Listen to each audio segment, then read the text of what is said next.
Yo, what is good? I'm your host, Jake. This is Talks Within Reach, Ep.2. I'm here with Fancy and Matt. Gentlemen, What's going on? How y'all doing? Happy to be here. um, what a fun weekend. You guys were able to watch a lot of the games. Lots of shockers out there. Lots of things that happened that probably shouldn't have happened. That was the storyline for this weekend. And with that being said, last week's predictions for us. Last podcast we went through all the matchups. We gave our predictions on the games. Me and Matt, we went 10-6, so we're tied for first place. So no one's leading yet. Fancy with 9-7. Fancy, you went with a lot of underdogs though. You got any games that stood out for you?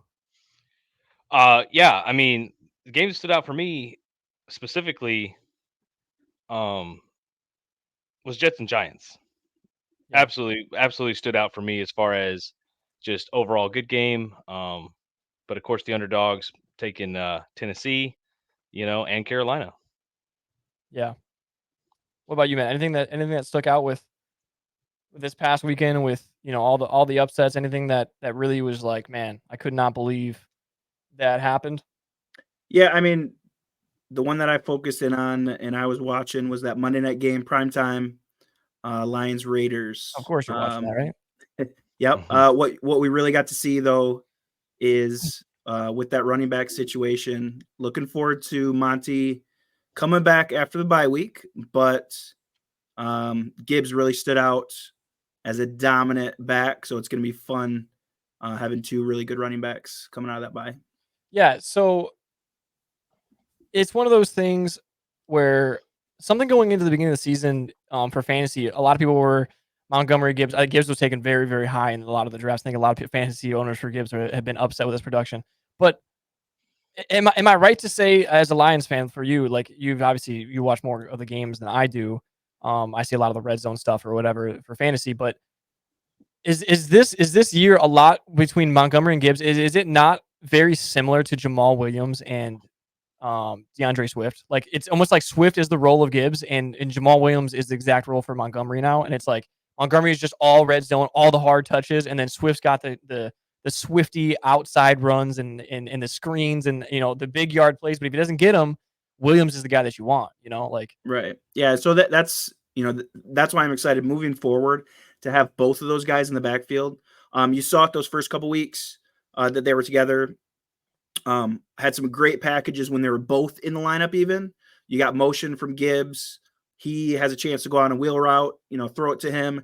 Otherwise, Montgomery's going to pound it and hurt you down the middle. So what we really saw that was different from Gibbs was his yardage on the ground. You expect him to be a pass catching like Swift was for us. But you saw him actually be able to do it on the ground. So now if we have both of those guys, it's exciting because when you get that run game going, you've seen somehow the Lions are a pass catching team too. So if you get those defenses having to hold the box, and then now you have a chance to air it out as well, they're going to be dangerous moving forward. Yeah, I saw something. I think when I was watching that Monday night game that they're like top 10. I don't know the exact number, but they run the football 46% of plays, which is like top 10 in the league, especially with a pass heavy league that we're in now. So I mean, as fantasy owners, I feel like you just have to, if you have Montgomery and Gibbs, it's just you got to give them both the green light of that offense scores so much. Yeah. And and then obviously after that game happened, Raiders, dissembled and just crashed down, firing the GM, the coach, the offensive coordinator. They cleaned house. They didn't trade Devontae Adams though, which did surprise me at the deadline. I definitely expected him to be on the move. He did not look very happy in that game with Fancy. What did you say? 1 catch, 11 yards? Yeah, 1 catch, 11 yards. They also talked possibly I guess Max Crosby was brought up in trading as well. And I thought, I mean, yeah, I feel like that's still a guy that you can't move. Yeah, if Adams is in the discussion, you're going to bench your quarterback and you're going to talk about trading one of your most key defensive players, all while getting rid of from the top down. It's like, well, so what are you pointing the finger at? Is it coaching? Is it management? Is it players? And then it's obviously not those players. So I've got a fun fact for you. I forgot to tell you about this. So in my home league, my match was decided on Monday Night Football. Nice coffee mug, Fancy. I think sorry to interrupt you. I think that's gonna become a segment in this thing. Is let's see what hat Fancy has on. Last week was D's nuts, and then the coffee mug last week. If you guys didn't check that out, go check the last podcast out and check. It's like the hidden Easter eggs. You know what I mean? It's what is Fancy gonna pull up on stream? And but yeah, sorry, Matt. No, you're good. So I was down by 15 points. He had Adams. I had Laporta. I had no chance, right? And then loved the performance out of him with that one catch. Gave me a chance to come back on Monday night for the fantasy win. Yeah. I was watching that game, and I was going against Adams in a few leagues myself. And I mean, Jimmy G legitimately missed a wide open throw 2 times. I think it was 60-yarder, and I said a 90-yarder touchdown. That he had nothing but field in front of him. There was no defenders near him. He just missed. It's like, so it's tough. The frustration's definitely understandable. But it's gonna be interesting looking at the Raiders going forward now that they did announce they're benching Jimmy G, and I think it's like the McDonald or someone that one of their backups is going to be in. So who knows what's going to happen? Yeah. But the game sorry. Yeah, I was gonna say, any game that stood out to you? Yeah. So, I mean, the obvious. I mean, we all, there's no reason to go into it, but with the Broncos beating the Chiefs, it's like, yeah, wow.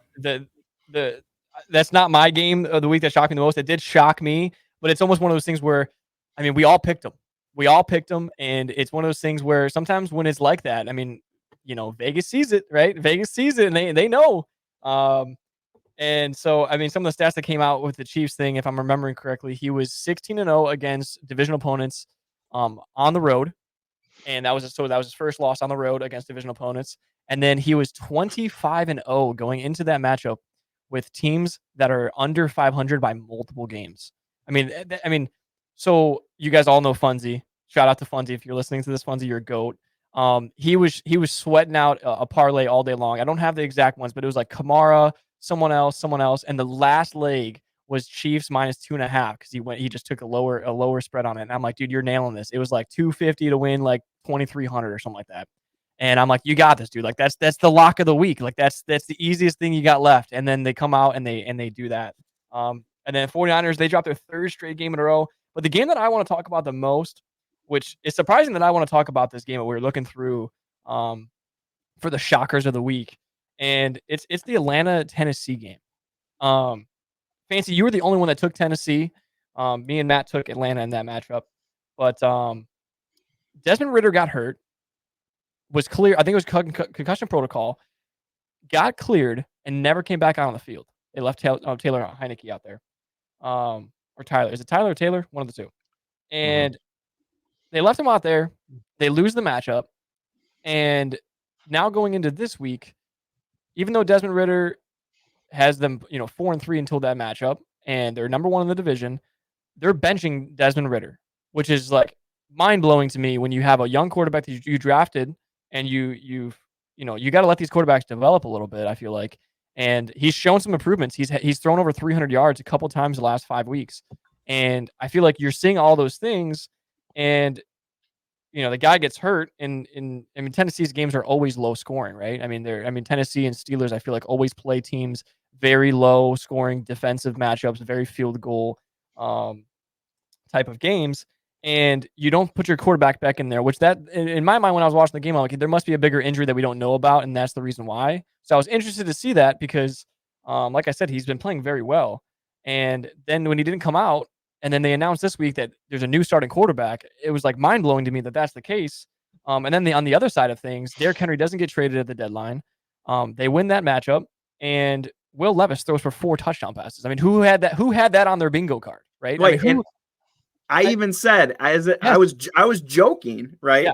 I said, well, what if Will Levis is going to be your starting quarterback? Are you still going to take them in this matchup, Fancy? And somehow you knew. Yeah. You knew, Fancy, that he was going to throw for 4 touchdowns, and DeAndre Hopkins was going to look like the superstar that he used to be. Yeah, absolutely. I mean, something that stood out this season, just overall, it seems that rookies on their debut, maybe not lengthwise, but just on their debut, have a ball out game, and it's just a weird. I don't think that affects if any other rookie's going to start. We'll see with Vegas, but yeah, I was just definitely, I mean, it's hard to. I think the Titans are a pretty good team overall, no matter who's behind the ball. So, Yeah. I and think not in the I think strongest something league. that's interesting too, another reason why I picked that, I got into a bunch of the Atlanta quarterback situation, but Mike Vrabel.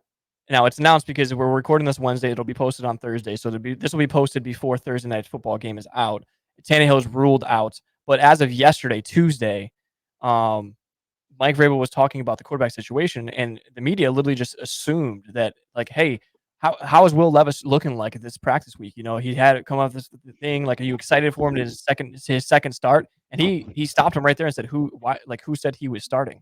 And I think that to me is crazy to think about. I mean, I went through the first thing I did right away was looked up Ryan Tannehill's stats, and Ryan Tannehill has played 6 games and he has 2 touchdown passes. I mean, Right. this guy came in as a rookie against a pretty solid Atlanta defense. Atlanta's defense has been pretty solid this season. I mean, that's what's helped them win a lot of games. And he Right. comes in and throws 4 touchdown passes, makes DeAndre Hopkins look like he's playing for the Texans again, right? Yeah. And I mean, and then you have, I guess the balls. I mean, for Mike Vrabel to say, like, the kid's not even going to start this week, and he brings up Ryan Tannehill's name. He said, we've been talking to Ryan, and he might be good to go. It's like, I mean, do you want to be unemployed, Mike Vrabel? Like, what are I mean, like, how do you not start this guy that just threw 4 touchdown passes? So, I mean, I think between the two, that game itself was interesting to me. I think me and Matt both said I think it could go both ways because you can't count Tennessee out. They have a good defense, even though they traded away their top safety. But I mean, when you're handing the ball off to Derrick Henry, you have D Hop to throw to. It's just been the passing game that's been questionable for them lately, and Will Levis just doesn't seem to care. I mean, I don't know if you guys got to see some of those highlights, but I mean, that man was just throwing the football up in the air and just trusting Hopkins with it. I mean, it's That's just what you what got to do happened. with a receiver like that. Yeah, That's what I you mean, got to do he's with that doing, and I receiver. think Tannehill's just more passive, right? I mean, and then they stack the block on Henry, and then he, it can't explode the way that he's used to. Mhm. But with that being said, I did talk about the 49ers losing 3 straight. Something I wanted to get into on this podcast, this episode, was NFC, AFC, right? Kind of where we stand, because we are at the halfway marker. We are at the halfway marker. And it's one of those things where, there's going to be a lot of shockers when we look at this, right? Mhm. Um, you know, for me, what stands out, I think I want to start out with the NFC North. If that's fine with you guys. Of The course. Vikings, yeah. I guess you guys wouldn't matter with you guys or don't care when it's Packers, Lions fans here. But obviously you got the fraud Lions at the top, and the Vikings are 4-4, and it's something that me and you talk quite a bit during the week and during the games as they're going on. Um, Devastating injury happening to Kirk Cousins. Tearing his Achilles. One of those guys that, I mean, besides what he does for the team on the field, off the field as a leader, he's he's truly a guy that you want on your team. He's had quite a good season. I would say that they still had a chance for me in my mind to sneak back into the NFC North king spot and make the playoffs. If not NFC North divisional leader or winner, maybe a wild card spot as well. But now they're 4-4, so what's going to happen now? I mean, I think the Vikings, they are. I definitely had them like as a. You can never count them out. Detroit looked great. They looked great last year, and it's kind of looked like the cards were reversed between the two, and with the Vikings coming up on the back end there, and yeah, absolutely devastating to the league or to the organization to lose someone who I mean, I don't know what he averages. It seems like every week he's averaging over 300 yards in the air because we know he can't run, which is why his Achilles is tore. So that's real tough for them. I mean, it opens it up for I don't know. I mean, basically everybody else in the NFC for a wild card spot besides the NFC North. Yep. So So I've got, it looks right to me. I like the Lions on top. That's what I've been hoping for this year, right? Yeah. And they've been I mean, haven't that's disappointed. expectations, right? I mean, Yeah, that's and have not disappointed. Obviously, yeah, Minnesota was the team, at kind of making that charge after that awful start. They were making a charge, and I mean it's tough to see it due to an injury of them, maybe slowing down, but it could be interesting. I think it's going to change up the dynamic of that team. Obviously they just traded for Dobbs, so it's a different offense with him. who's had himself a decent season so far Yeah, for Arizona. likes to run it. On the ground, he gets the yards. Yep. Maybe that's what the running game needs, because Madison and I mean Akers did get in the end zone last week, but that run game of the Vikings is not looking good. So maybe they'll get a chance to change it up a little bit. Yeah, it'll be interesting. It gives me Teddy Bridgewater vibes in Minnesota at the moment, kind of like that quarterback who is unproven in a way, can move it a little bit with his feet, but it can get things done. So it's gonna be interesting. They have a lot of targets, a lot of things. I think the bottom half of that division, sorry, Fancy and Bears fans out there, I think that the bottom half of the division stays the same. I think it's that top half that we're gonna have to keep an eye out. But I think it would not surprise me if the Lions kind of just ran away with things. But another big shocker for me, moving downwards on that list, is Seattle. Not saying that I didn't expect them to be 5-2, but to be at the top of that division at the moment, the 49ers, I know I keep talking about it, losing 3 straight. I mean, 5-0, everyone was talking about juggernaut. I myself, as an Eagles fan, started saying, I'm a little bit scared of this team now, right? I mean, last year I was like, we'll see what happens, and we beat them in the NFC Championship. But when they start off 5-0 and our 5-0, their 5-0 looked a lot different than our 5-0. I mean, their 5-0 was dominant every week, was no question. And the last 3 weeks, I mean, I don't, off the top of my head, I don't know who they all lost to in terms of every single opponent. But I mean, they've lost some games that they probably shouldn't have dropped. So here I can I can try to pull it up for you real quick. We got Browns, that Vikings, was the first one, right? Yep, Vikings and Bengals are those last 3. So I mean, and when we get into the AFC, I guess the Browns have had a decent year this far. But with the Vikings starting off as low as they did, it's like that's just a game you can't really lose. And then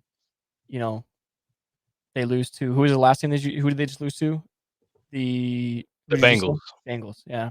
Yep. Bengals come off the bye, and Burrow's healed up a little bit more, but still just shocking to me. I think they should be that 7-1, 8-0 type team right now. So yep. And then go ahead, Fancy. Oh, I was just gonna say, it's if you would have looked at the matchup between the Bengals and the Niners at the beginning of the season, I would have thought that would have been a good game that either one could have won. Yeah. And the way that the Bengals kind of started off, much like the Vikings, was a lot rougher start than people expected. And yeah, that is an interesting take. I didn't think about that. The Vikings and Bengals kind of had that both that dull start to the season, right? All the hype and then none of the reward at the beginning there. So that's an interesting take on that. Yeah. We look at the NFC South. Looks like a free for all right now. Looks like anybody's division. Which right now. For me, that's expected. I did think that was going to be kind of the case. I thought the Panthers were going to be. It was a toss up with the Panthers. I think we talked about it. They drafted a quarterback. We talked about it a lot last week with the Texans and number 1, number 2 pick, all that other stuff. But it's.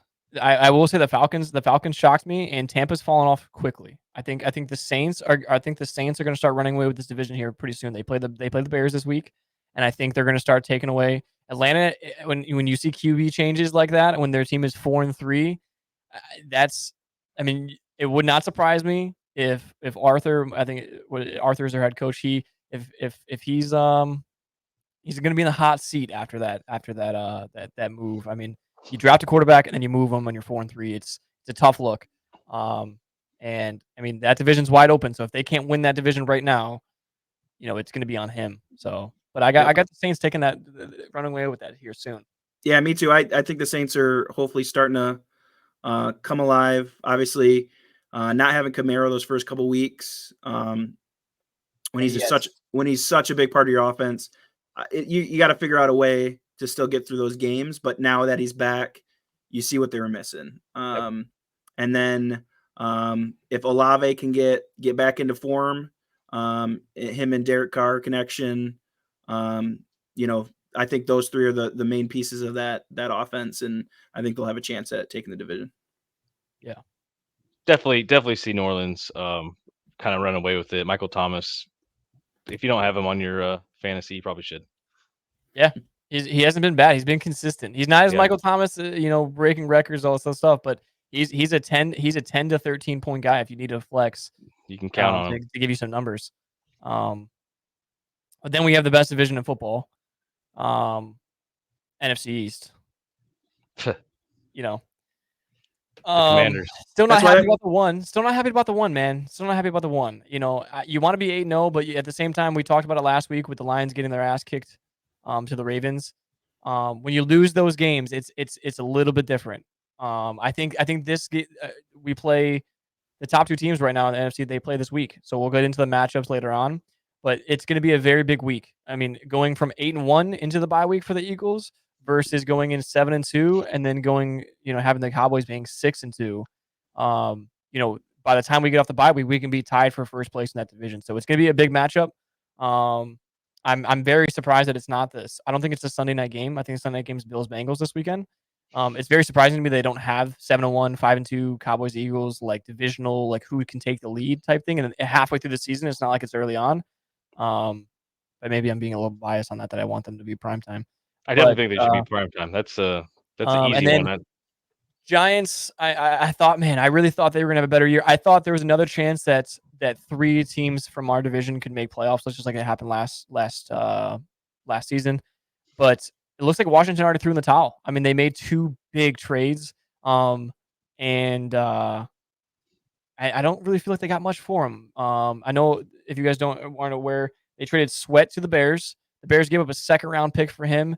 And currently the Bears are already having trouble signing him, which you think you would talk to the guy before you trade for him. He's off his contract this year.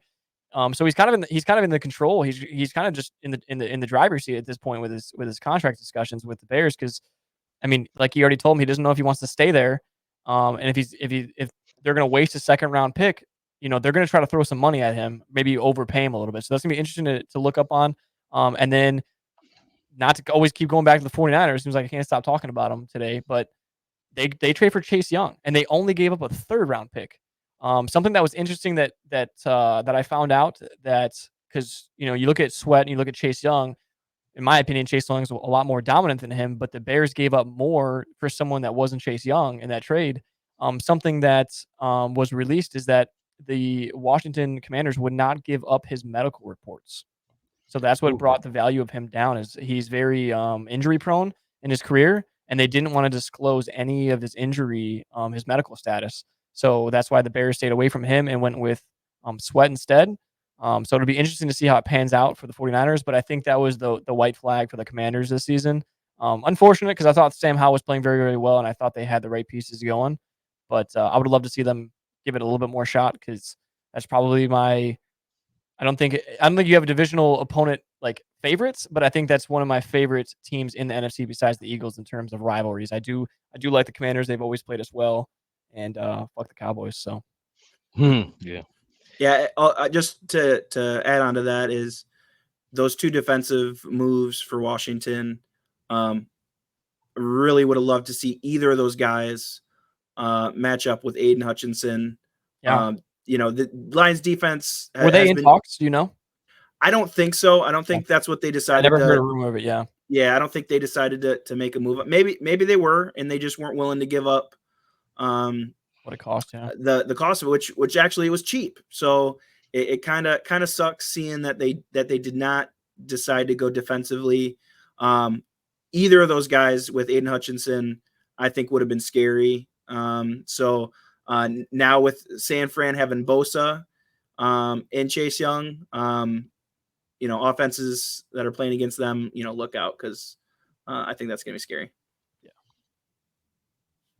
Yeah, absolutely. Definitely a hit for the Redskins or for the Commanders. I don't know.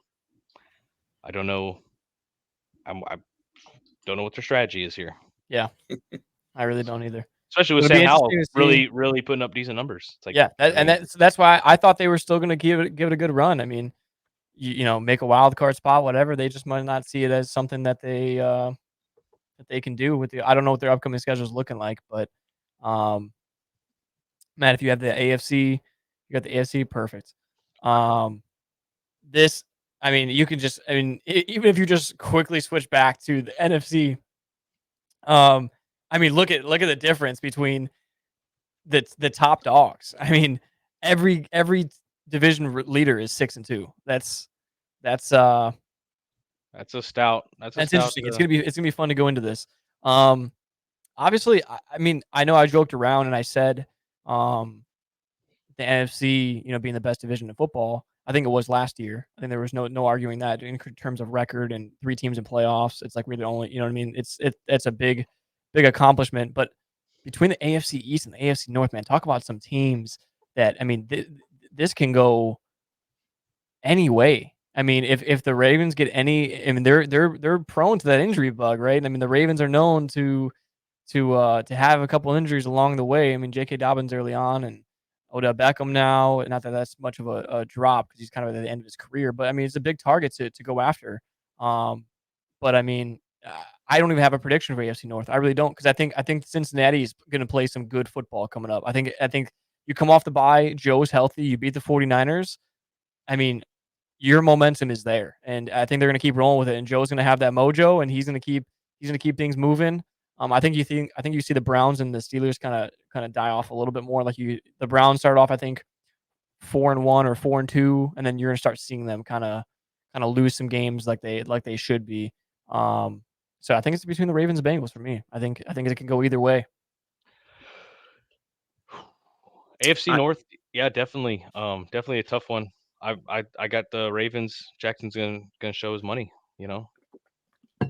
Coming into the season, I really thought Cleveland had a chance. I thought this was going to be their year with this defense. Said every Browns fan that ever existed. Yeah, every year, right? But yeah, I thought we were going to see the full equinox of Lions coming into their own this year and the Browns coming into their own this year. It's that Nick Chubb injury, just absolutely, is devastating to a team like the Browns. And then, yeah, you're kind of on point with Cincinnati.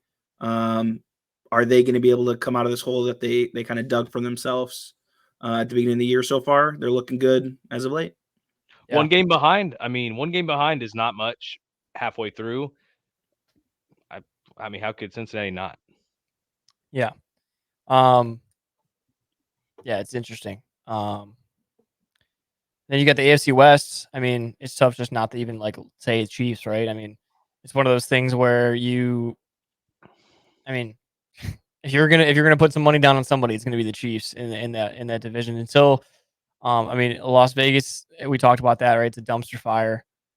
Denver, dumpster fire. And so it's going to be up to the Chargers, and it just seems when it comes down to those Chargers, when the games matter, he just cannot. I think I forgot what the stat was out there with Herbert, but I mean he's just terrible in the fourth quarter when they're tied or in a close game. I mean the interceptions and the turnovers and everything is just not saying that he's an elite quarterback. I still think, but it's for something with that team. I'd have to watch it more, but it just seems they crumble right at the finish line every season. So not saying that they can't make playoffs. I think there's some wild card spots to grab. I think you're going to see either 2 AFC North teams or 2 AFC West teams, and then obviously AFC East.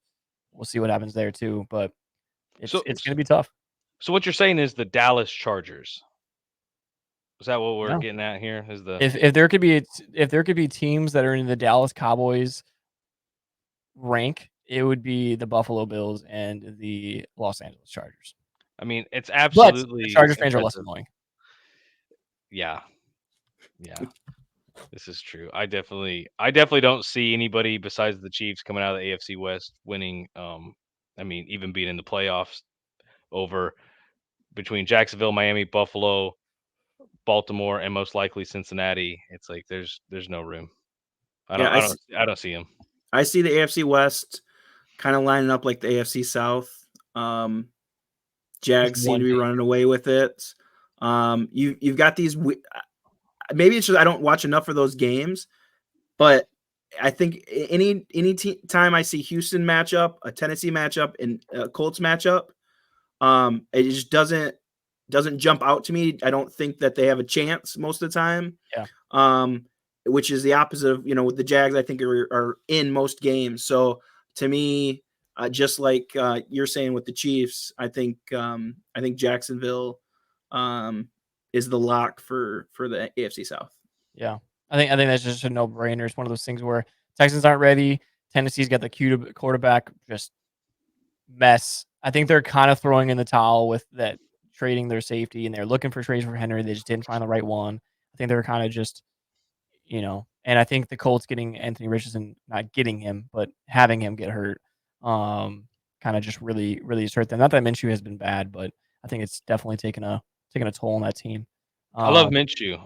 When I see him, I always think of the great Fitzpatrick that just kind of hopped around teams and kind It's of magic, baby. just Made picked them them up. better. It just helped. It just helped at least make the bleeding stop. Yeah.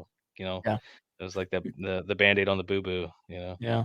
So I got lights changing on me in the background here. I don't know what's going on. Talk But about the AFC East.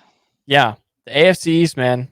I mean, I would have loved. I will say this. I won't get too far into it, but I would love to see what the Jets would be doing right now with the defense that they've had this season. With the defense that they've had this season, where would they be right now with Aaron Rodgers? I mean, you look at this, and would they be 6-2? I don't know. Would they be better than 62? I don't know. But could they be 5-3? I mean, they have a chance at this weekend, but it's like I mean, I think the Jets play the Chargers. I think that's the Monday night matchup. We'll go into the predictions, but the Jets got to start scoring some points because there's no way they keep winning these games like they did against the. I mean, they should have blown the Giants out of the water with that defense that they had. And if they're going to be a playoff team, they're going to start needing to score some points. Because it's a high scoring league now, and they're probably going to have to get through Miami, or they're going to have to get through the Chiefs or the Jaguars, who are all going to put up some points on them. Even the Ravens, whoever they match up against, they're going to end up having to put up some points. But I think as far as the top two, this weekend is going to be a very interesting weekend for them. The Dolphins play the Chiefs.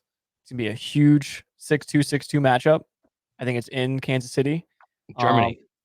It's in Germany. You're right. That's the early game this Sunday. I did just see Mama Kelsey's on the plane. I did just see that on Twitter. And then Buffalo and Bengals. So you got two teams. Buffalo's trying to go 5-3.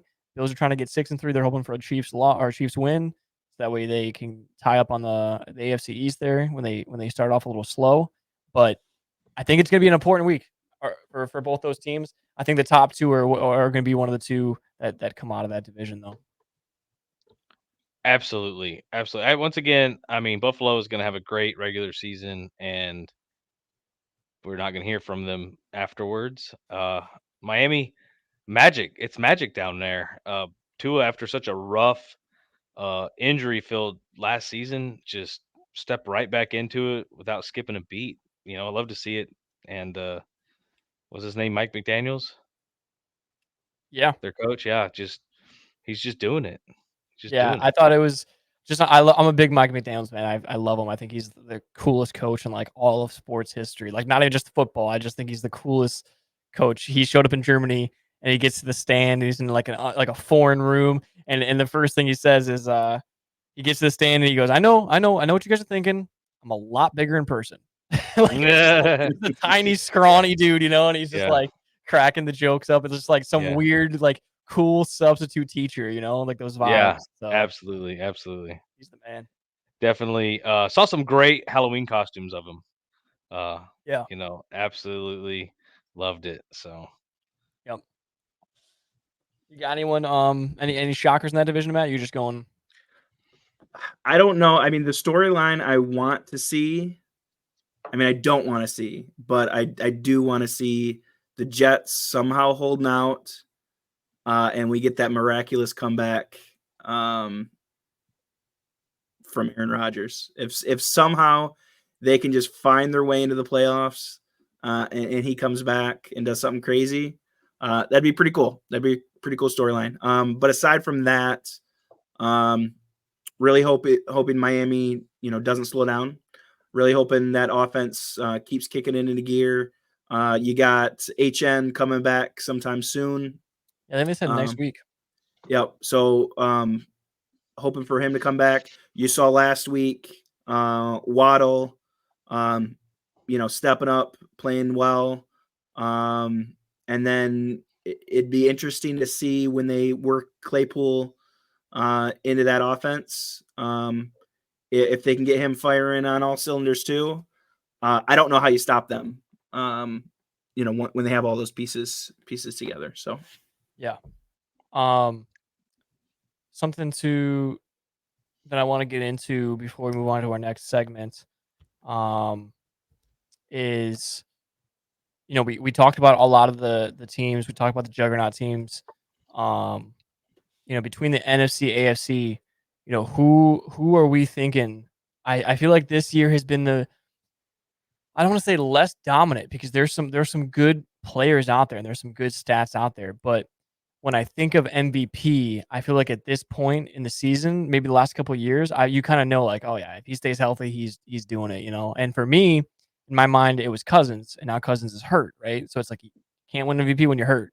Carson Wentz found out that the hard way, but who I mean, if you guys can go top 3, like who's in that MVP candidate spot of MVP, at this point, yeah. we're halfway through the year.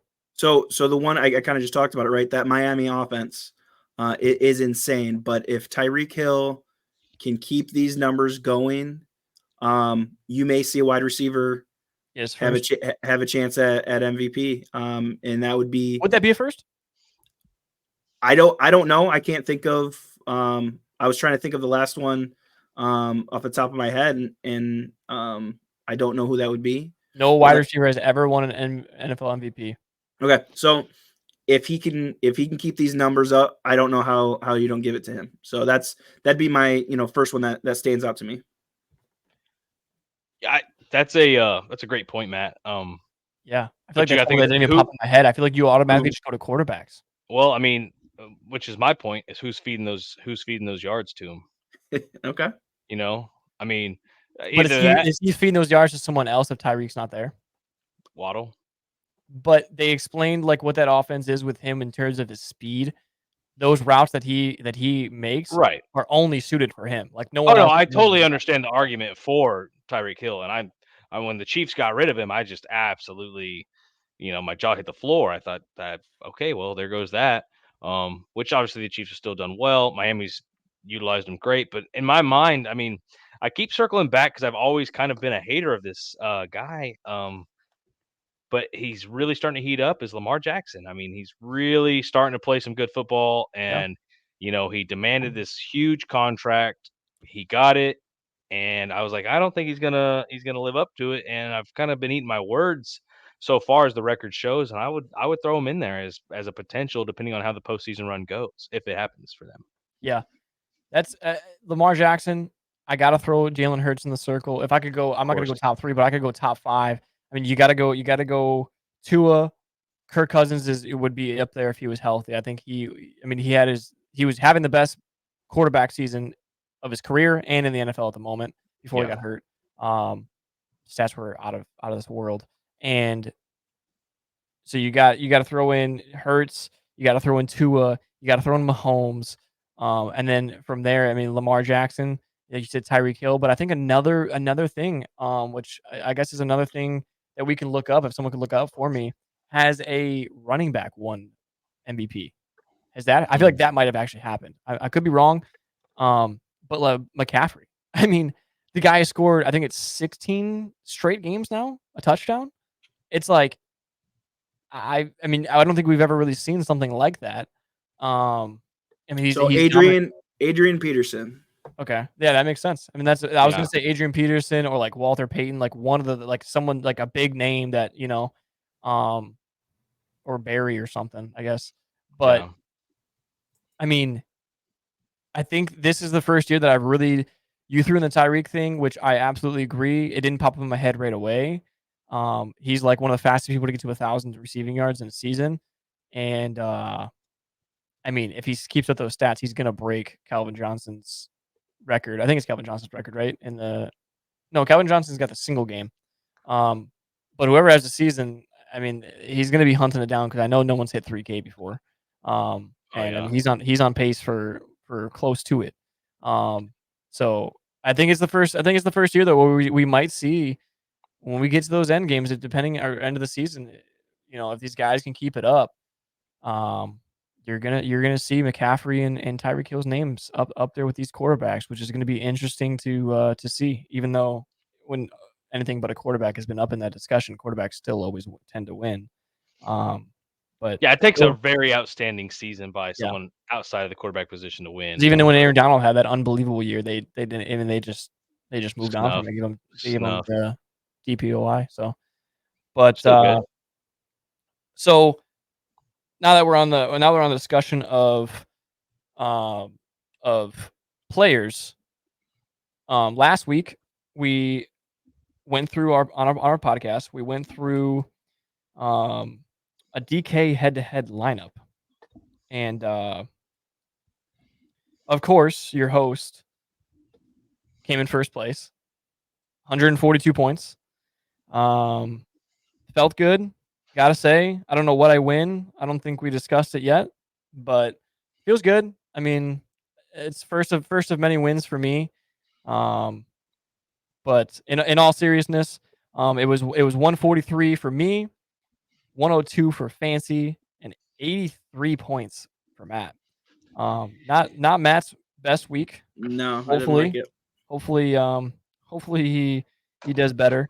Um, just to skim through the winning lineup, I had Burrow last week, which I talked about in the last podcast. It was my take on it was cheaper. It was more of a sell for me on how cheap a player like Joe Burrow is at that price that I had on DK that I like the most about him.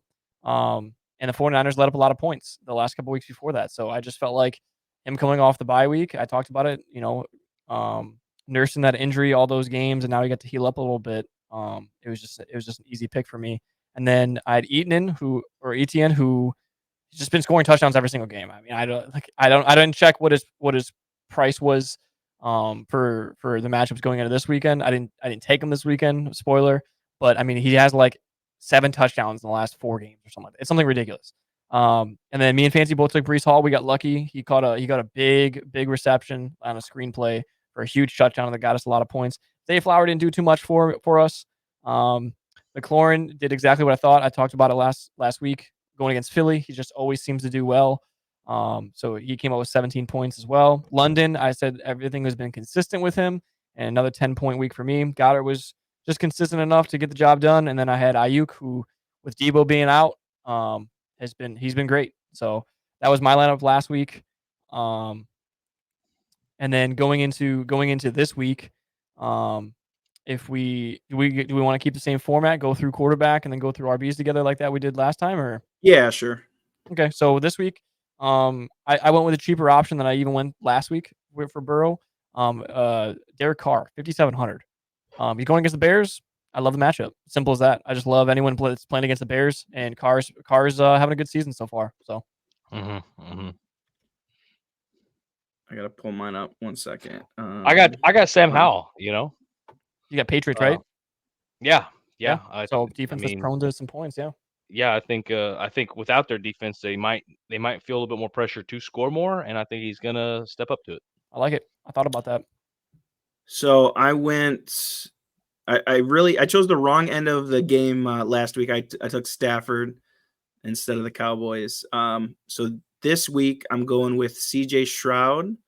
I think I like his chances against Bucks this week. Who's playing the Bucks?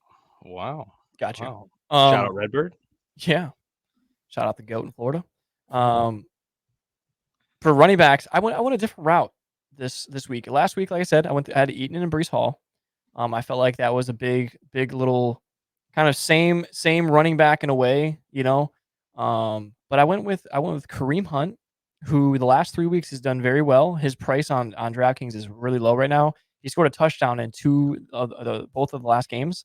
And then I went with White from the Buccaneers. He has had like 70 plus receiving yards a game the last 2 games, I believe. So just looking for more of the catches more than Tampa really hasn't gotten that run game going yet. But in the PPR format, I mean, Rachaad White has been solid the last couple weeks. So I went with Hunt and White. I took I went a different route this week.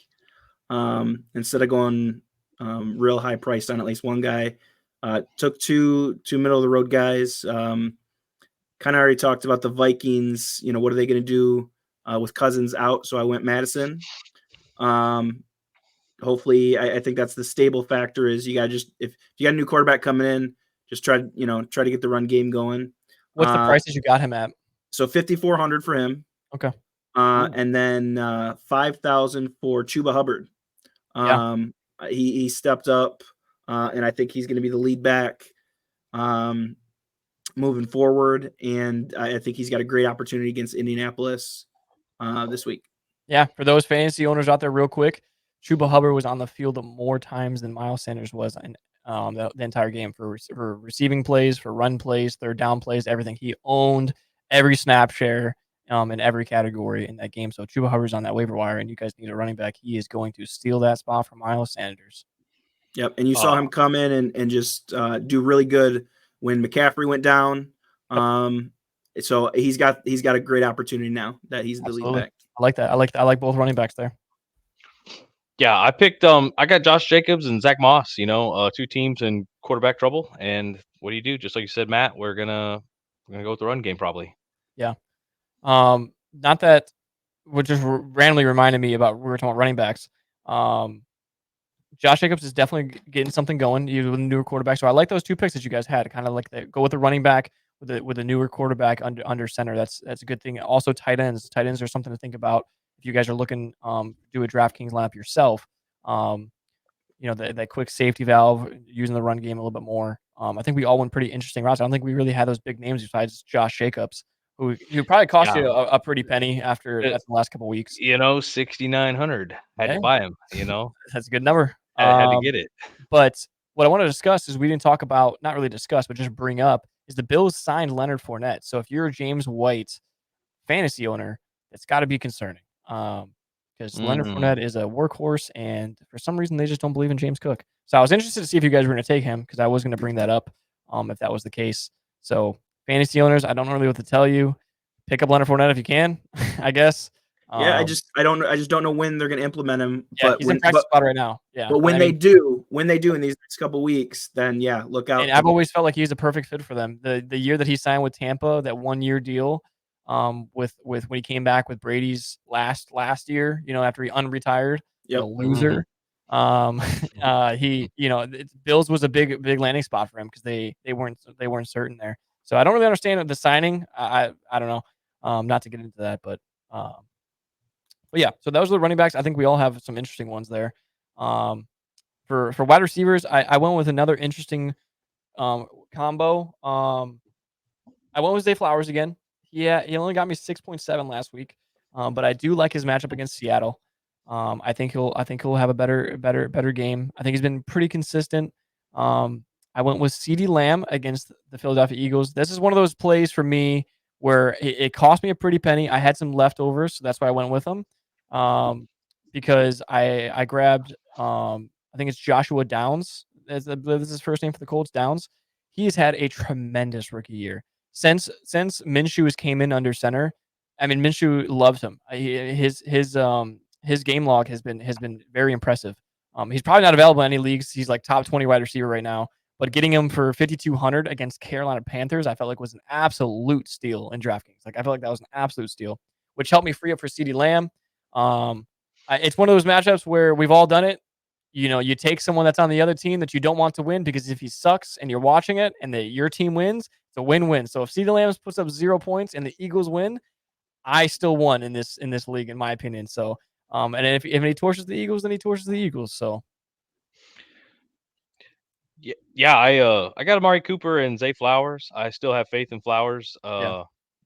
And I think against the Cardinals, I think Cooper's gonna have a great game. Just 6,100, 5,700. Not who's your not third too receiver? crazy. Olave. Yeah. Okay, Yeah. Olave. So torch the Bears. So I I know hope so, dude. My brother's going. He's going. So this is only week 2, but we have our first consensus pick. Zay Flowers.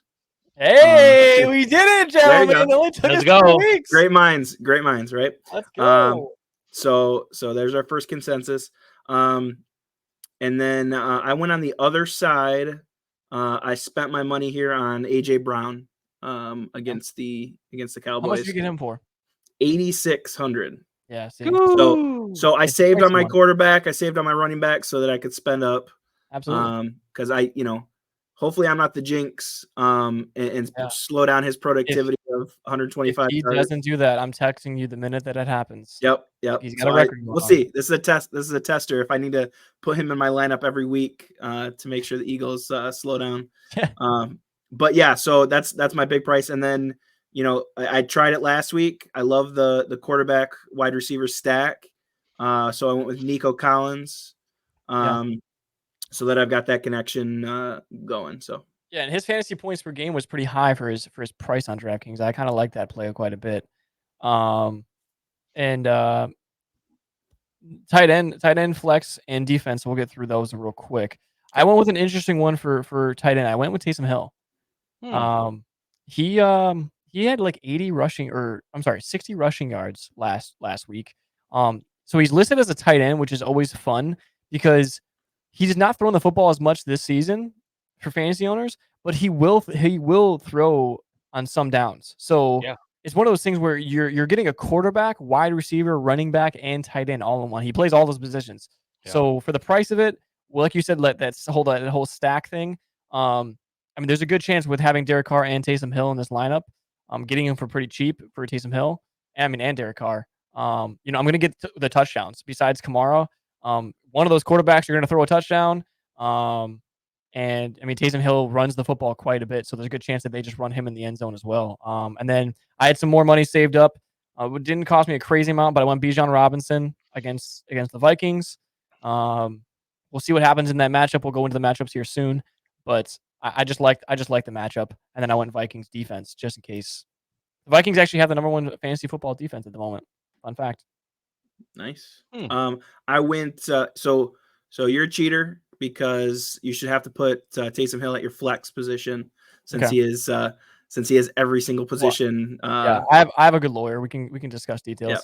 So instead of be on your defense as well. Yeah, well, I was gonna say I think that's I was gonna say that's the only thing, except isn't that where he got his recognition was special teams? Yeah. He's I would so he's literally every position. But I do like that. I do like that call. I went with Njoku for my tight end. I also went tight end for my flex at Hawkinson. I think I've talked about it before. I think that's, tight end position is your check down position. So if you've got a new quarterback coming in, I think that's the safety valve, and Hawkinson's pretty good. So I like his opportunity next week or this week. And then I went Browns defense against Arizona because, without Dobbs in there, I don't even know who the starting quarterback is going to be because I don't think Kyler Murray's ready to go in this week, right? So I think Cleveland Browns defense is the pick there. Yeah, before we get to fancies, I do like the tight end pick I do like Hawkinson. Dobbs threw quite a bit to Zach Ertz and Trey McBride. Zach Ertz is obviously hurt right now, but Trey McBride, another fantasy guy. If you guys need a tight end, he's probably available in your guys' leagues. Getting a lot of targets. So Joshua Dobbs does like tight ends. Pause. And Yeah. What about you, Fancy? Yeah, my tight end, Dalton Schultz, with the Texans. Kind of like you said, with the new quarterback, Matt, the check down position, and he's proven his worth throughout the league. 4,200, not too bad. I got Terry McLaurin in McLaurin in my flex, and who's that? It's I just looked at it. Who You have Hall. You have Hall, and so that's you stacked up. Yeah. I got McLaurin against New England. Yeah, it's gonna be solid. Like I said, they're going to be needing the first downs and everything else. I mean, I just think it's good. And I went with the Vikings defense as well. Nice. $3,300. I had some money left over, so I might go get me a steak dinner. Yeah, dude, for sure. So that is our lineups. If you guys are looking for DraftKings lineup, we'll be doing that every single week. Of course, I'm 1-0, so we're going to keep track of our record there. And we'll see this season if anyone can shoot as low as Matt did this week, because that was a pretty impressive performance there. Yeah. Keeping the trend of, like I said, Lions preseason and then 0-16. Let's see if I can win the preseason matchup and then it's one of those things where I can't go much higher, right? So I'm only going to go lower, but you can't go much lower, so you can only go higher. So you kind of, and then Fancy's in the middle of the pack. They always say if you're going to be good at something, just be average at it, because if you're average at everything, no one really expects anything from you, and if you do bad, they don't really care. If you do good, it's a big deal. So no, but it's a lot of fun. It's always good to look at. I love that Fancy didn't even know how he did because he didn't know how to check. So that was funny. Yeah.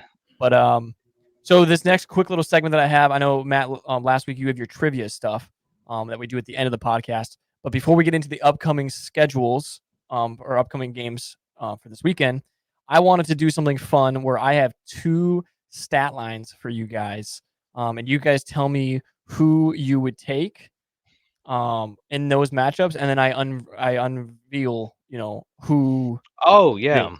So okay. Cool. The first quarterback that we have, I know you guys are going to probably have to listen to stats a little bit here, but 16 touchdowns, 4 interceptions, so 4-to-1 touchdown interception ratio. Passer rating is a 101.7. His defense is ranked 32nd with the most points per games allowed. Ooh. And the record's 3-5. And the other quarterback is 15 touchdowns, 8 interceptions, 95.8 passer rating. Defense is 2nd in the league in defensive points per game, and his record is 6-2. Which quarterback are you taking? So you got a quarterback that has a 4-to-1 ratio, but they're 3-5. You got a quarterback that is just below 2-to-1 touchdown interception ratio, but he's 6-2. I'm trying to think. Pass ratings are pretty. I'm trying to think of who these guys are. You can't think of it. You gotta go with the stat lines. I'm just going stat line. The 4-to-1 just takes me back to when Rodgers was just absolutely killing it for the Packers and running the year that he North. just could not through an interception. That was yeah. I mean, you're going with the first option. I'm going with the first option, and I'm not gonna lie. The second guy does sound like someone in the NFC East. So I don't know. I like the fact that you said second ranked defense. Defense wins championships. So I don't care who I've got at quarterback on that second one. So I'm going to take him because I like that. Well, they're taking second one. No, I took number 1. Oh, you took number 1, and he's I took number 1. I took 2. Okay. Yeah. Who do I like? Yeah, tell me who I like. Number 2 with the second line of stats with defensive points per game, and number 2 in the league, 6-2, 15 touchdowns, 8 interceptions. It's Patrick Mahomes. Okay. Now, Fancy, who you took is Russell Wilson. Oh, I'm glad that is a very interesting stat, is it not? Because that is a great stat. 16-4, 101.7 passer rating. All those stats, he has less interceptions, more touchdowns, a better passer rating, all better than Mahomes. Not saying that he's better than Mahomes, but I'm saying this season, right. I mean, you cannot put that. I mean, people say Russell Wilson's washed. Russell Wilson's this. He's having a good year. When your defense lets up 70 points to the Dolphins, what do you want from me? Yeah. What are you supposed to do? It's something that's very, very interesting to go into. I love these types of things. I love that one of you took each side because it's cool that you guys Fancy he liked the ratio. You liked you didn't really care about the stats in terms of a quarterback. You liked the defensive, yeah. Which I was very shocked that the Chiefs out of all teams have the second ranked defensive points per game. I thought that was a very cool stat. It was interesting. It was very interesting. So this next one on who's better. This one I love. This one I absolutely love. And Matt, I think you're gonna love this one as well. All right. Player 1. This is for wide receivers. Player 1, 58 receptions, 752 yards, 2 touchdowns. Okay. Player 2, or option 1, option 2, whatever you want to say. 65 receptions, so 7 more receptions than option number 1. 700 yards, so 52 yards less than option 1, but 3 touchdowns, so 1 more touchdown. Which one are you taking? Player 1, player 2? So player 1, less receptions, more yards, less touchdowns. Player 2, more receptions, more touchdowns, less receiving yards. All right, I got a question. Can I ask Absolutely. a question? Narrow it down. Have they both played the same number of games? I believe so. It should be through this week. So yes. Okay. Well, the first thoughts that run through my mind is, I mean, you need yards to get first downs to get down the field, but you need points to win. So I'm gonna go with most touchdowns. So you're going with option number 2. Option 2. Got it. More catches, more touchdowns. More catches. I'm going number 1 then. Okay, you guys ready for this one? Okay, which one do you want to hear first? Option number 1. We'll go option number 1. So you want option number 1, Matt? Yep, that's me. You took Puka Nacua. Hey, that's my boy. I got him. Right now you're kind of winning the stat lineup. You have Patrick Mahomes and Puka Nacua. Fancy's got Russell Wilson. Are you guys ready for this debut of who the option number 2 is? Yeah, who's option 2? So option number 2, 65 receptions, 700 yards, 3 touchdowns. That is the entire receiving core for the New England Patriots. Oh, wow. Isn't that a stat? That is the entire receiving core for the New England Patriots. That's incredible. That's like impressively bad. You have a team, Fancy. Matt only has 2. I have a whole O-line, like you have 3 or 4 receivers on your team. Yeah, and a quarterback that has a better rating than Patrick Mahomes. Isn't that crazy to think about though? When I saw that, I was like, man, those are pretty cool. Like very similar stats. Like you said, you can go touchdowns, receptions, whatever you value most. But when you're talking about that, I mean, one player having more yards than an entire receiving core. I mean, I feel like we do see it throughout the years, whatever. But I mean, man, Bill Belichick, what are we doing over there in New England? Josh McDaniels has a job now. If you want to go hire him, or doesn't? I think they have to hire him because they're talking about it was a big deal last season or the season before about coaches that are fired that are still on salary because of contracts, and Josh McDaniels still has like 4 years of $40 million. So he's he might be playing golf or just walking around. A lot of money playing golf.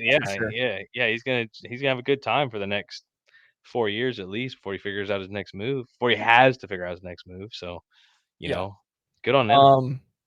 Yeah, so that's all I got for the comparison things. Some other crazy fun ones. I'll try to keep finding stuff like that because I thought that was really interesting. I think a lot of people listening to this are going to be intrigued on that little segment. But if you're a betting man, not that you could bet it this week because he's benched, but Jimmy G has cashed in on the over in his interceptions. He's thrown an interception every single game. So if you bet him to throw an interception every game, he's thrown it or multiple.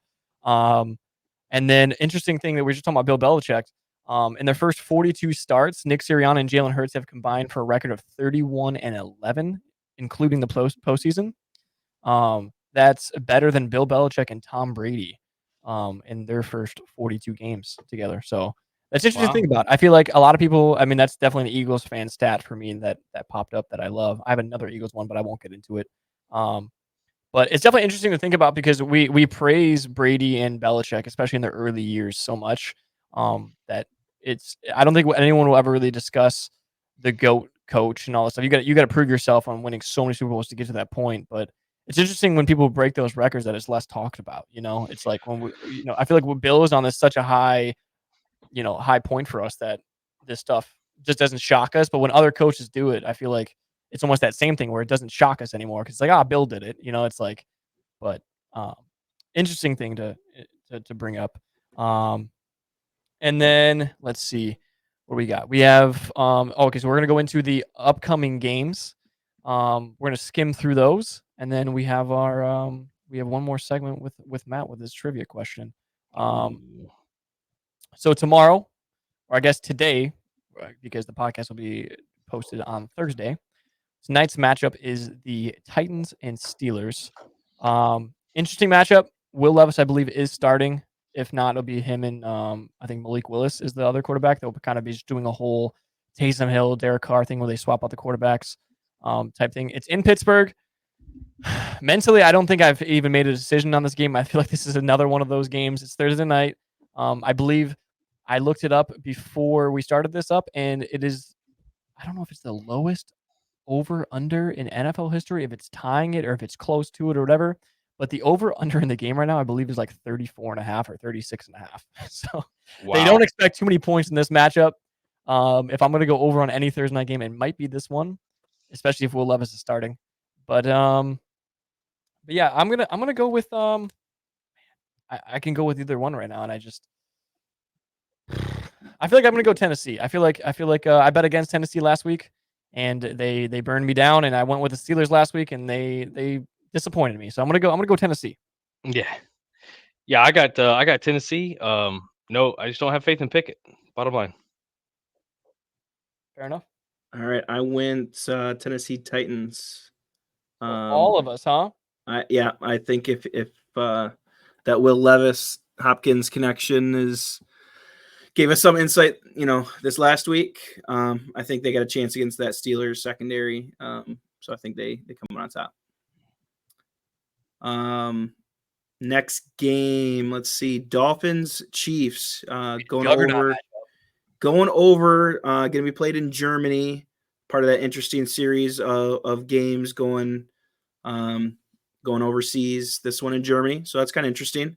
I think they finally picked. It's not the Jags. It seems like the Jags are London. Every single game. When they play in London, this one hopefully brings some fans over there, because my prediction. I think everybody probably thinks that this is going to be a high scoring matchup, a lot of offense. Hopefully it's an exciting game with the Dolphins. I talked about it earlier. Love to see, obviously, Tyreek Hill, Jalen Waddle stepping it up last week. And then if they manage to work Claypool in there, that would be interesting to see. I don't think the Chiefs are going to be held to 9 points again this week, but I think it's going to be interesting to see if Patrick Mahomes can bounce back from that illness.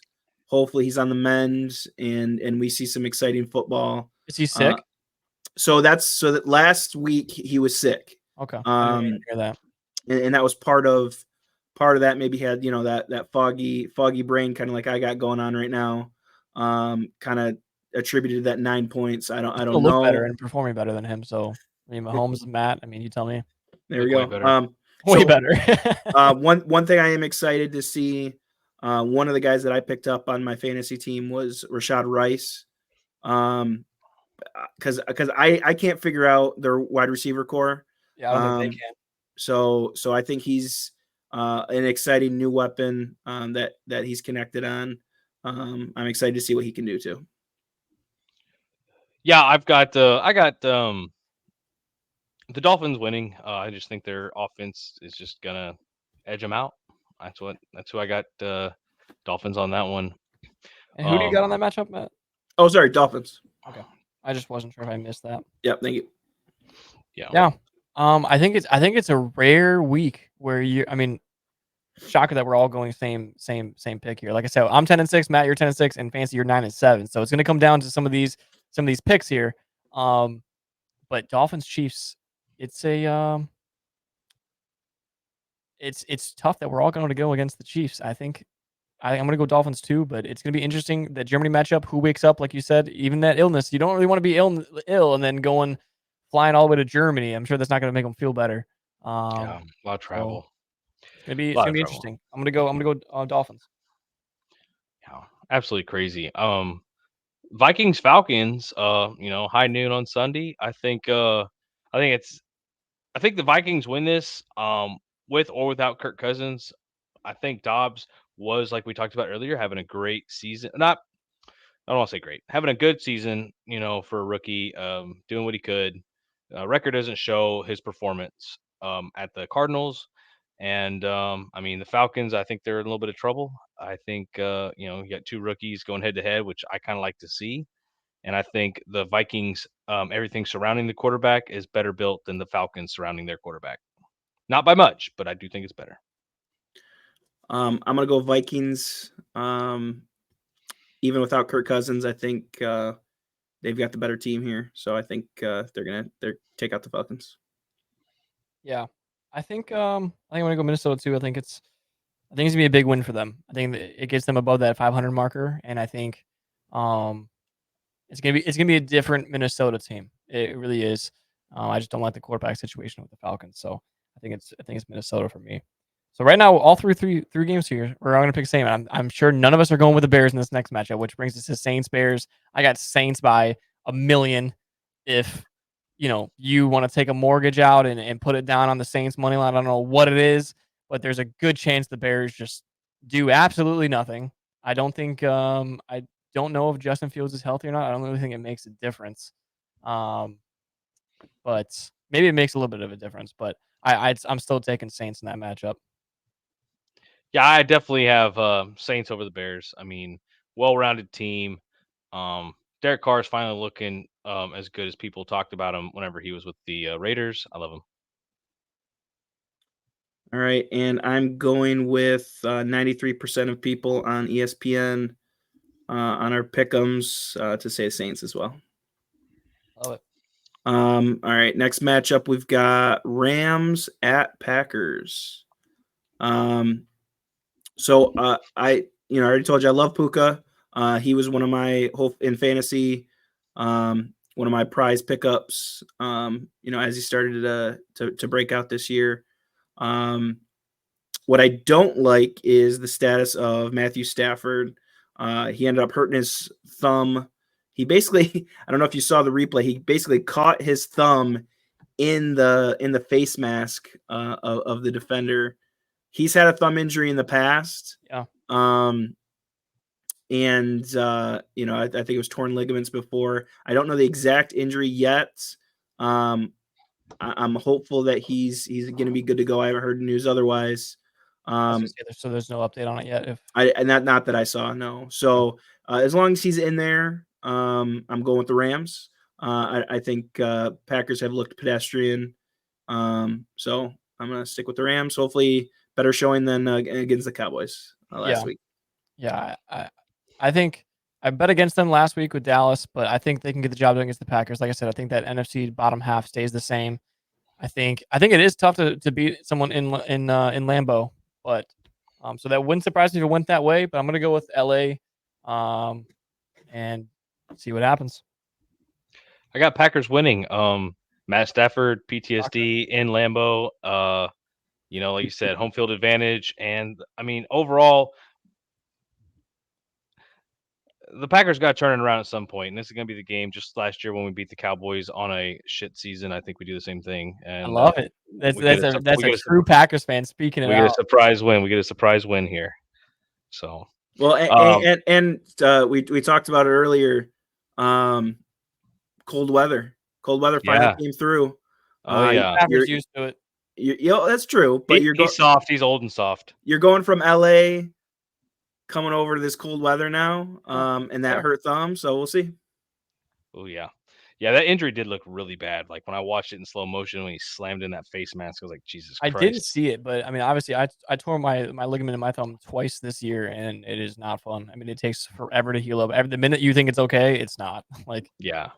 Yeah, it's tough. That's tough. And I mean, it's even if he starts, he may not finish the game over one tackle.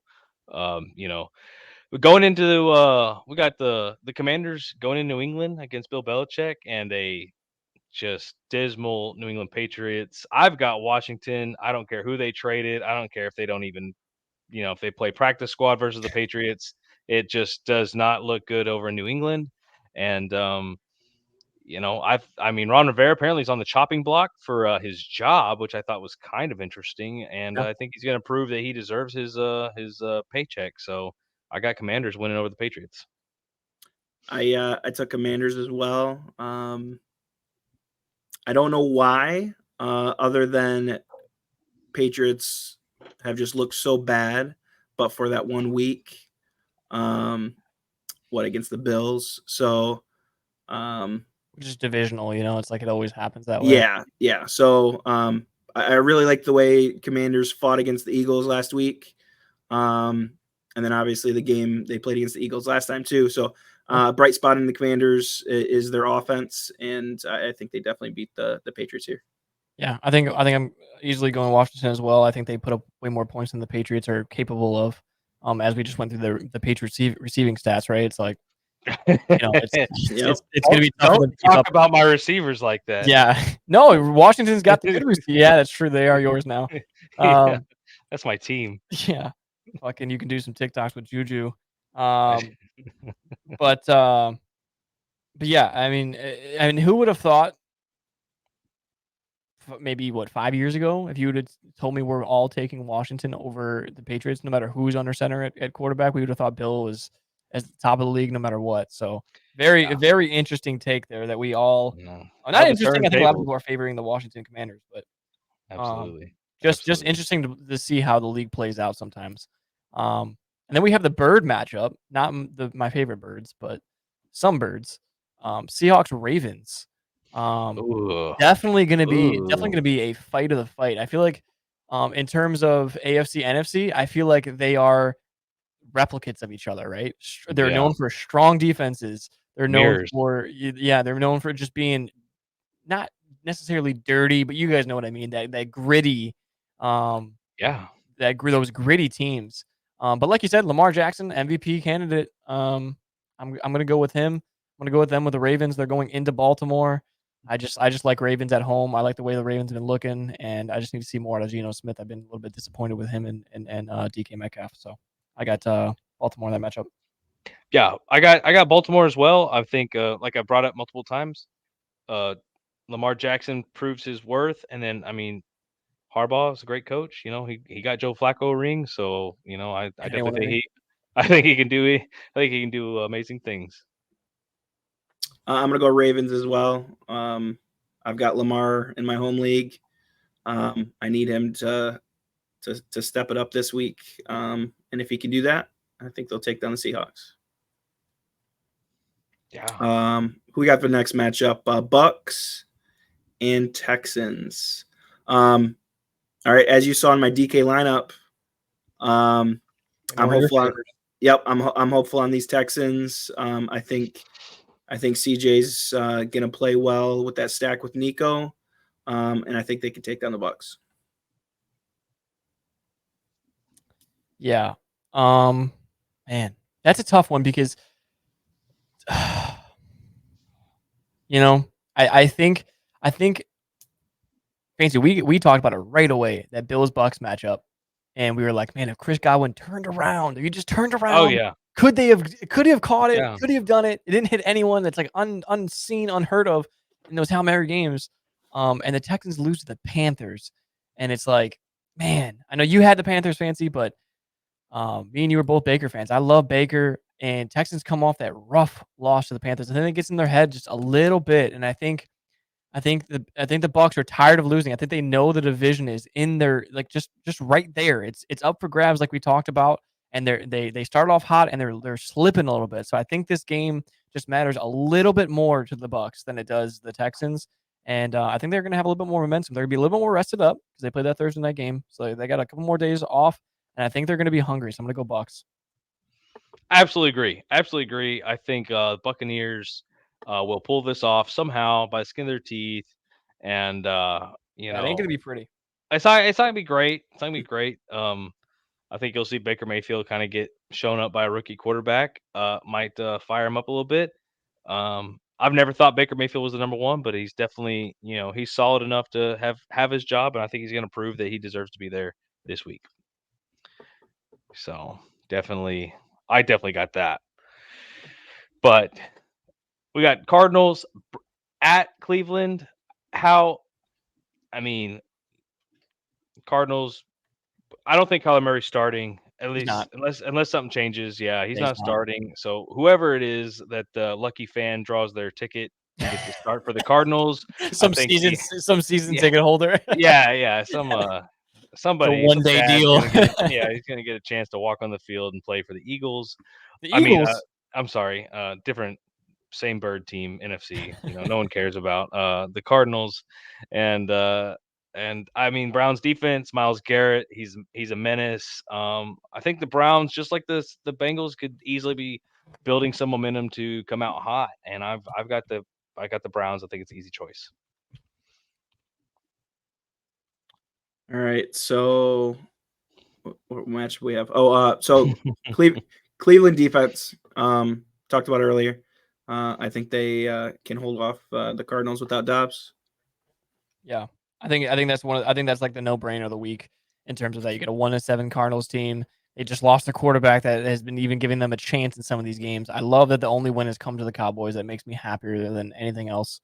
And so I got Cleveland by mile, and it almost pisses me off that Cleveland just they have another easy matchup, man. That they're gonna win another one, and we're gonna have to hear about it from the Browns fans that they're back and they're this and they're that, and it's like, man, you Yeah. beat the Cardinals, But Dog pound. I know I'll take the Browns in this one. And then the next matchup we got is the Colts and Panthers. So we're getting into the 3:00 games Central, 4:00 Eastern. Colts Panthers. I went with Colts last week. I don't think the Panthers get another win. I think their luck ran out. I think they won 13-12 or something like that. Some weird score against the It was such a weird score. I think Minshew is gonna. I think they have it set at like 212 on PrizePicks Fantasy, which you might want to look at. I think he easily throws for 250 plus against the Panthers. I just think the Colts take away with that win, and they just spoil the Carolina hype for the one win. So.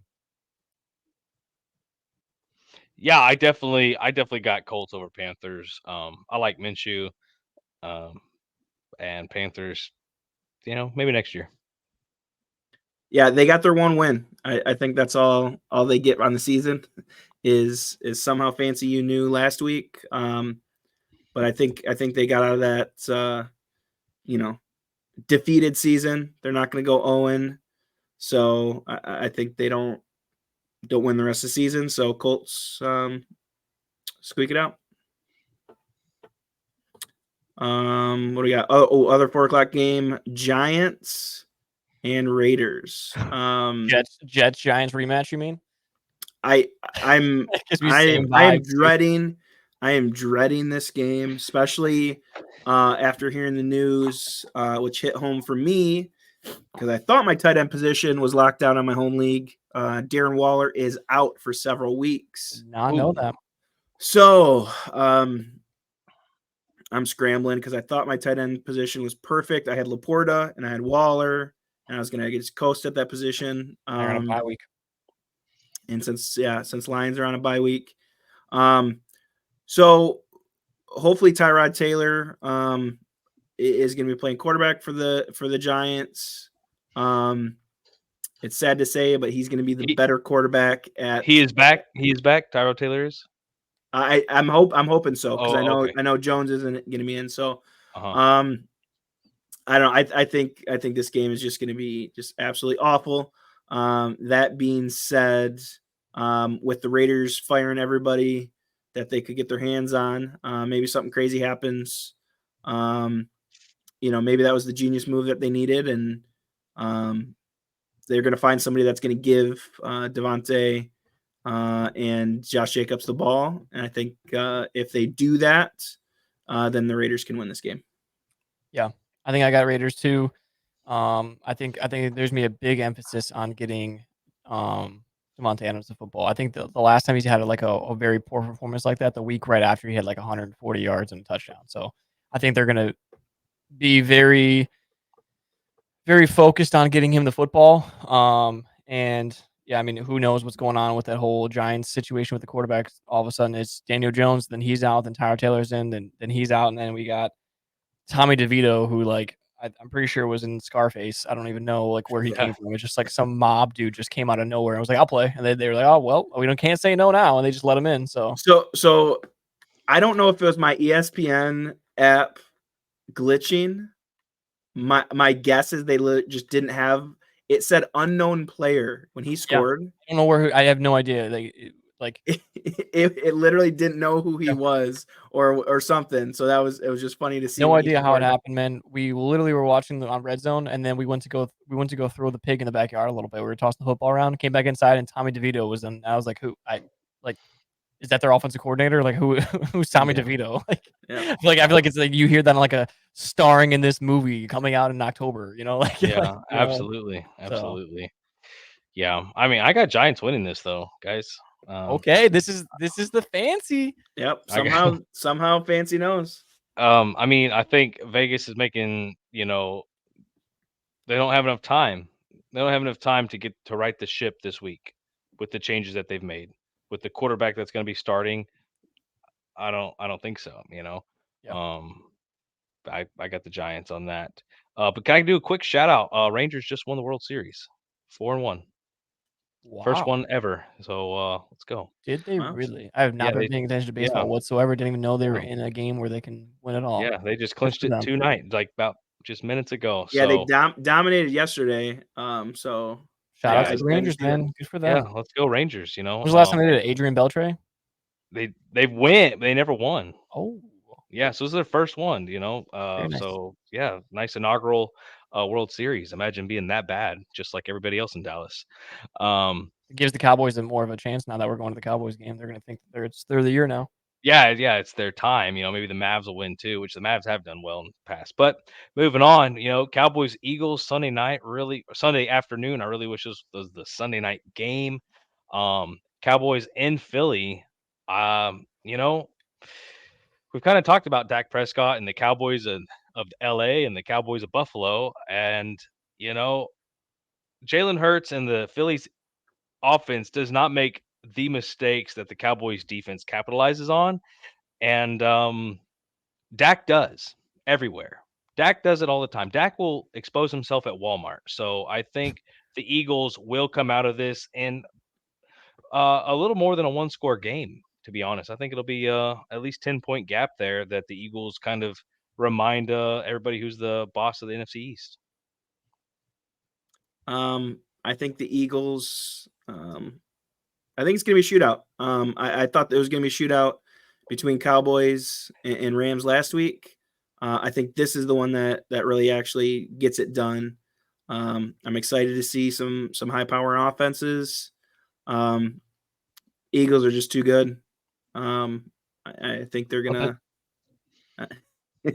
against the Cowboys. I mean, but yeah, I think the Eagles are definitely a strong team, and I think they're going to dominate in a matchup like this. Yeah. I mean, obviously it's no brainer. I'm gonna go Eagles, but it's concerning to me because I know Jalen Hurts is hurt. No one's really talking about it, but he's hurt. He's even said that he's hurt, but he's not disclaiming what it is. He's gonna keep playing through it.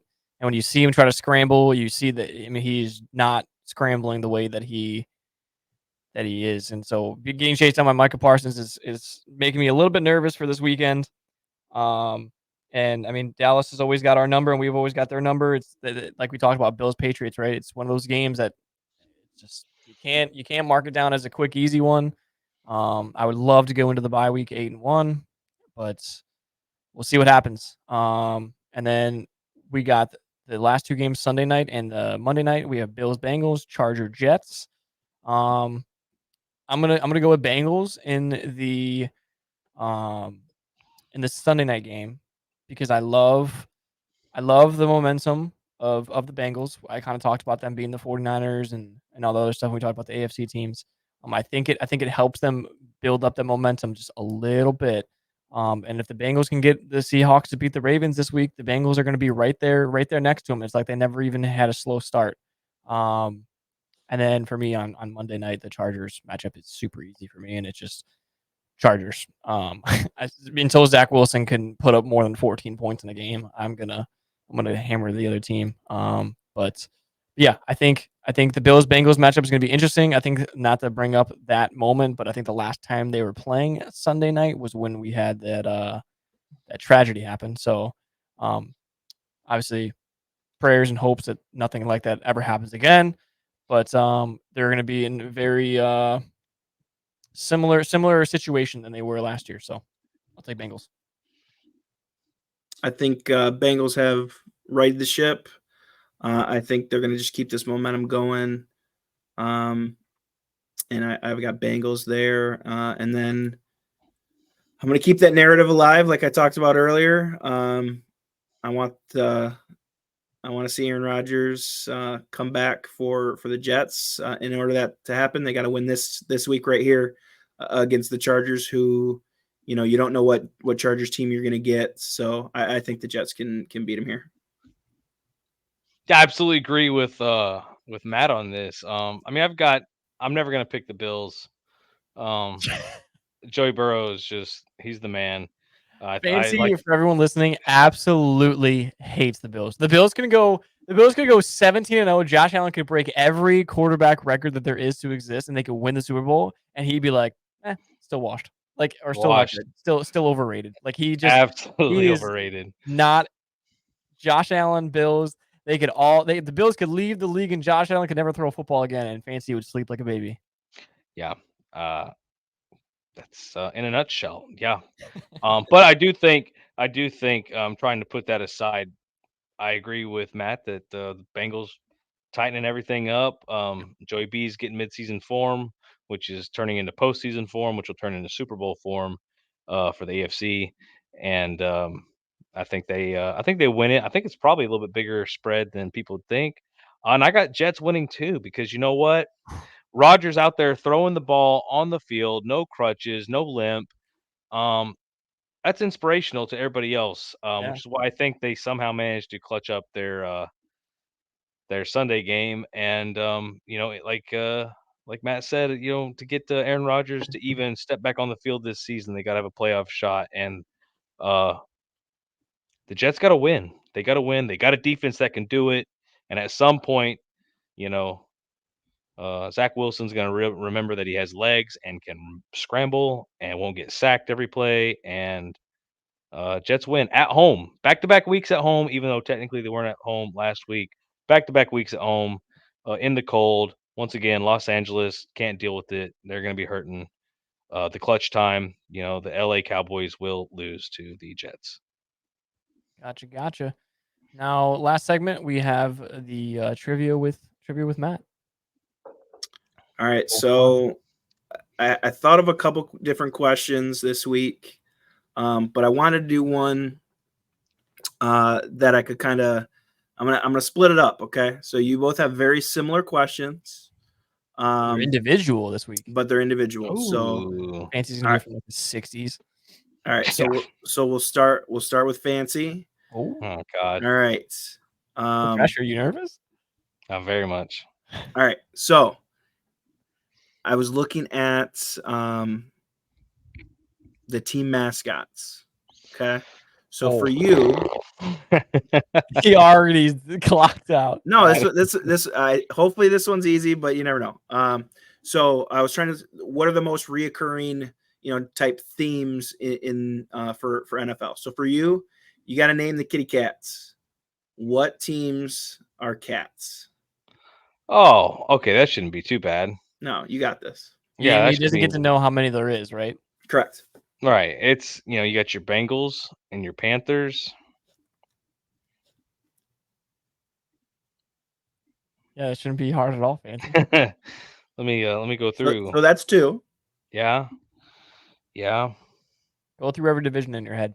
That's what I'm trying to do. I'm trying to do without looking at any of the things I got pulled up. I'm not trying to here's this one, here's that one. That means he already glanced up at it and he saw it. But well, no, luckily enough, I just see your running back anytime touchdown, and I was like, oh, okay. So, shit, cats, huh? What else is a cat? I mean, anything that's a kitty cat. Anything's got a tail. He's. Yeah, shit. Maybe just glance at Matt. Oh yeah, maybe just glance at the easiest one that literally the people I hate the most. The Lions. Yeah. There you go. I don't even recognize them anymore. So you got Lions. There's you got three. Panthers, and you got. All right, you got one more. Oh, Jaguars. Yeah. There you go. Yeah. He's The like, this shouldn't be Lions easy are at all. And he tough. started nailing him. I'm like, wow, he's got this. And then Yeah. he just stumped. I'm like, you forgot the easiest one, bro. Like, Yeah. Right. he's like tough. doing this, and you're not even looking at Yeah, the screen. I was slow. You're like, I was slowly pulling up, seeing if you. But I just naturally like look away from that color. Like I just, yeah. I know you chose that for the background somehow. I don't know how much Matt sponsored the stream for to get that going, but yeah, next week it's gonna be green. Honolulu blue. There you go. On that topic, how about those helmets for Detroit Lions? Huh? I did like the helmets. I don't Loved it. What is up with? No, I love it, and I love the Colts too. But what is up with them not matching the jerseys? I don't like that. Well, what are they? So the only reason I think that they did it was because we were playing the Raiders, who also have silver helmets. So I think they had to have a different color scheme, and we wanted to wear those jerseys. So I think we had to do. But you could have just wore different jerseys. Yeah, I mean, yeah. Obviously, you could do the color rush and do all blue like that. Yeah, but they should have done all blue. That'd have been sick. Yeah, that could have been. Look at the Kelly Greens. The Kelly Greens are still. I'm not even being biased. Those are the coolest ones. And Tampa Bay keeping the orange cream. Like, like the creamsicle. Those are sick. Like they did the helmets and the Vikings too. Like they actually did it. Like, but like the Cardinals, they didn't match, and then the Lions didn't match, and the Colts didn't match. It's like, bro, like you guys have one, please. Yeah, the Colts were like, please. Yeah. I liked the Lions. I liked it. I thought it was really different.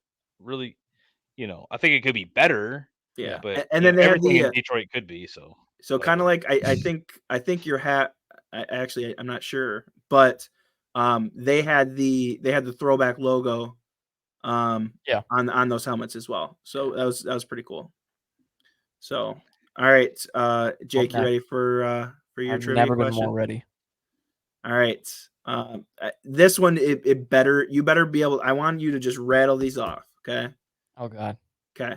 So we did kitty cats. I'm watching the clock too. Oh, it's gonna be birds. So it's birds. Name the birds. All right. Eagles, Ravens, Cardinals, Seahawks. Who am I missing? Wow. What did I say? Eagles. You got a bunch of teams left. No, I know, but I should Eagles, Seahawks, Cardinals, and Ravens. Ravens. Yeah. I have a bunch left. Okay. I'm going through NFC. No one in the NFC. NFC East. Got them all. NFC South. Falcons. NFC West. I did Cardinals. I did Seahawks. All right, that was it. I'll stop. That is it? Yeah. I'm like, wait. You said a bunch left. I know. I want to see. Dude, when you said that, I was like, wait a minute, dude. Like, how many of these logos actually have? Hey, did I say Panthers? Yeah. Okay. I was like, I don't remember saying ones. okay. The two. I didn't think I said Jaguars, Panthers, or you said Panthers and Bengals. He said Bengals, Panthers right away. Bengals was the toughest one for me. Like, not toughest, but I thought that would be your last one. Like, I thought Jags, Panthers right away. Dude, Joey B. Yeah. All right. Good job. Good job. Oh, I have just a quick question. If you can just see, can you pull this up? Do we know who's wearing their throwback uniforms this week? Just to be excited. I just like to know. That is a good question. I didn't even know. Like, I didn't even know that. Like, it's one a week, right? One, I think it's stupid that they're only doing it 1 week. I think it should be whoever invented that should be in jail because the Kelly Green should be brought out more than one time, and the Tampa Bay orange creamsicle should be out more than one time. Oh, it's so pretty. And I just think it's a shame that they're only going to bring them out one time, but they'll throw out the rush colors all the time, and I hate that. Like, the throwbacks are definitely way better than the rush. Yeah. Even Jason Kelsey said that on the New Heights podcast. I'm trying to pull up if we know what. I'm not even sure if that's something that because I don't even know. I didn't even know when the Eagles were doing until they started posting it like on social media. Exactly. So you wouldn't really know unless you're a fan of the team. Like, so we saw Seahawks. We saw Seahawks this last week. Seahawks were nice too. Seahawks were actually really nice. And that was pretty good. Yeah. I like that. Yeah. Did we see the Houston Oiler throwbacks? Yeah. Okay. Yes, we did. We just that was just this week. We just rocked out in. Okay. That's Falcons. maybe that's why I picked them. We did see Falcons. Falcons with the red helmets. Yeah. Maybe it's Green Bay. They're home. Trying to see. Is it the Chargers? I don't think we've seen Chargers, but they're not home. I don't think they have. I like the Yeah. 90s Chargers, like that dark blue helmet. Yeah. Oh my god, I love that color. San Diego. Yes, dude. That's great. That's great. So yeah, I can't. I don't know. I can't. Yeah, I think It'd be that's more nice of to have like a you list have to of like it do more. Yeah, I don't think it's something that's like researchable in a way. until they release like Yeah, the. unless you're like a week, fan of it and you watch all their Yeah. pages, it'll Yeah, pop fair up. enough. It's I that just week. didn't know. I didn't know if we could find that out just for the sake. I didn't even know. I didn't know it was Kelly Green week, dude. My jersey came in like on a Wednesday, and they announced it like that night that it was Kelly Green week, and I was like, bro, like it was perfect Hell for me to yeah. wear it. So, Hell yeah. but those are our predictions for the 14 games this week. There's obviously 4 teams on a bye: Denver, 49ers, Lions, Jags. But those are our projections. Let us know who you guys are picking. Let us know how you guys did last week if you guys predicted with us. I know, just to let you gentlemen know, my girlfriend projected after listening to our podcast, and she went 11-5, so she did better than us. So if we don't step it up here, one of us Wow. is going to be getting kicked off this show, and she's going to be on here running this shit by herself. Because she did better than we did. guest She did, feature? hey, she did pick up Dalton Kincaid, so shout out to Matt for that pickup. Guess She is in feature my in the league, so I'd interview? appreciate if you stop giving her advice. But yeah, that's it for the second episode here. We hope that you guys are enjoying this as much as we are, man. We love doing it. We put some more preparation into this one rather than just raffling off the upcoming schedule. We got into a lot of details, a lot of cool stuff. If there's something that you guys have a question about, if it's teams, matchups, whatever it is, certain players, let us know in the comments, man. Message us on any of our socials. We have all of our socials in our description. And yeah, I mean that's all I got. You guys got anything before we wrap things up here? Nope, just ready for another week of football. Yeah, it'll be very exciting. And watch for the rookies and watch for the Packers turning around. Yeah, lots of great football, man. We got Miami, Kansas City, Philly, Philly Cowboys. We got Cincinnati, Buffalo. I mean, there's a lot of big juggernauts going up against each other this week. So lots of good football to watch. But those are our predictions and our takes on those things. We appreciate you guys tuning in to Talks Within Reach, and we hope you guys tune in next week. Have a good one, guys. See ya. Y'all take it easy.